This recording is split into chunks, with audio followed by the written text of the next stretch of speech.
ಮನೆಯಲ್ಲಿ ನಿತ್ಯ ಉಪಯೋಗಿಸುವ ಸಾಮಗ್ರಿಗಳಿಂದ ಗಣೇಶನ ಮೂರ್ತಿ ತಯಾರಿ. ಮಂಗಳೂರಿನಲ್ಲಿ ಗಮನ ಸೆಳೆದ ಪರಿಸರ ಸ್ನೇಹಿ ಅರಶಿನ ಗಣಪ. ಗಣೇಶ ಚತುರ್ಥಿ ಬಂತೆಂದರೆ ಮನೆ ಮನೆಯಲ್ಲೂ ಸಂಭ್ರಮ. ವಿಘ್ನ ನಿವಾರಕ ವಿಗ್ರಹ ನಿರ್ಮಿಸಿ ಅಲಂಕರಿಸಿ ಭಕ್ತಿಯಿಂದ ಪೂಜಿಸುವುದು ಹಿಂದಿನಿಂದ ಬಂದ ವಾಡಿಕೆ. ಆದರೆ ಪೂಜಿಸಿದ ವಿಗ್ರಹವನ್ನು ಬಾವಿ, ಕೆರೆ, ನದಿಗಳಲ್ಲಿ ವಿಸರ್ಜಿಸುತ್ತಿದ್ದರು. ಇದರಿಂದಾಗಿ ಜಲಮಾಲಿನ್ಯ, ಪರಿಸರ ಮಾಲಿನ್ಯ ಉಂಟಾಗುತ್ತಿತ್ತು. ಕೆಲವೊಂದು ಕಡೆ ಸೂಕ್ತವಾದ ಜಾಗ ಸಿಗದೆ ಗಣೇಶನ ಮೂರ್ತಿಯನ್ನು ವಿಸರ್ಜಿಸಲು ಕಷ್ಟವಾಗಿತ್ತು. ಈ ಕಾಲಘಟ್ಟದಲ್ಲಿ ಕಳೆದ ಕೆಲವು ವರ್ಷಗಳಿಂದ ಪರಿಸರ ಸ್ನೇಹಿ ಗಣೇಶ ಮೂರ್ತಿಯನ್ನು ತಯಾರಿಸಲಾಗುತ್ತಿತ್ತು. ಮಂಗಳೂರಿನ ವೈದ್ಯ ದಂಪತಿಗಳು ದಿನಬಳಕೆಯ ಸಾಮಗ್ರಿಗಳನ್ನು ಉಪಯೋಗಿಸಿಕೊಂಡು ಅರಿಶಿನ ಗಣಪತಿ ತಯಾರಿಸಿ ಪರಿಸರ ಸ್ನೇಹಿಯಾಗಿದ್ದಾರೆ.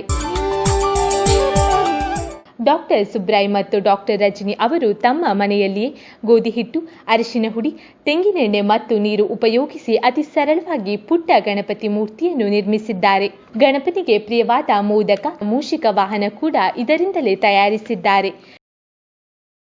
ಬೆಂಕಿ ಕಡ್ಡಿಯಿಂದ ದಂತವನ್ನು ನಿರ್ಮಿಸಿದ್ದಾರೆ. ಕಾಳು ಮೆಣಸಿನಿಂದ ಕಣ್ಣು, ಹತ್ತಿಯಿಂದ ಜನಿವಾರ ಮತ್ತು ಪೆನ್ನಿನ ರಿಫಿಲ್ ಬಳಸಿ ಆಭರಣ ಮತ್ತು ಕಿರೀಟವನ್ನು ತಮ್ಮ ಕೈ ಚಳಕದ ಮೂಲಕ ಕಲಾಸ್ಪರ್ಶ ನೀಡಿದ್ದಾರೆ. ಈ ರೀತಿಯಾಗಿ ಗಣೇಶನಿಗೆ ಪೂಜೆಯನ್ನು ಸಲ್ಲಿಸಿ ಗಣೇಶ ಹಬ್ಬವನ್ನು ಸಡಗರ ಸಂಭ್ರಮದಿಂದ ಆಚರಿಸಿದ್ದಾರೆ.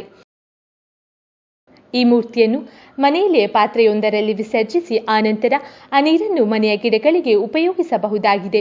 ಈ ಮೂಲಕ ಯಾವುದೇ ಮಾಲಿನ್ಯ ಆಗುವುದನ್ನು ತಡೆಯಬಹುದಾಗಿದೆ. ಪರಿಸರ ಸ್ನೇಹಿ ಅರಶಿನ ಗಣಪನನ್ನು ತಯಾರಿಸಿ ಯುವ ಜನತೆಗೆ ಪ್ರೇರಣೆಯಾಗಿದ್ದಾರೆ.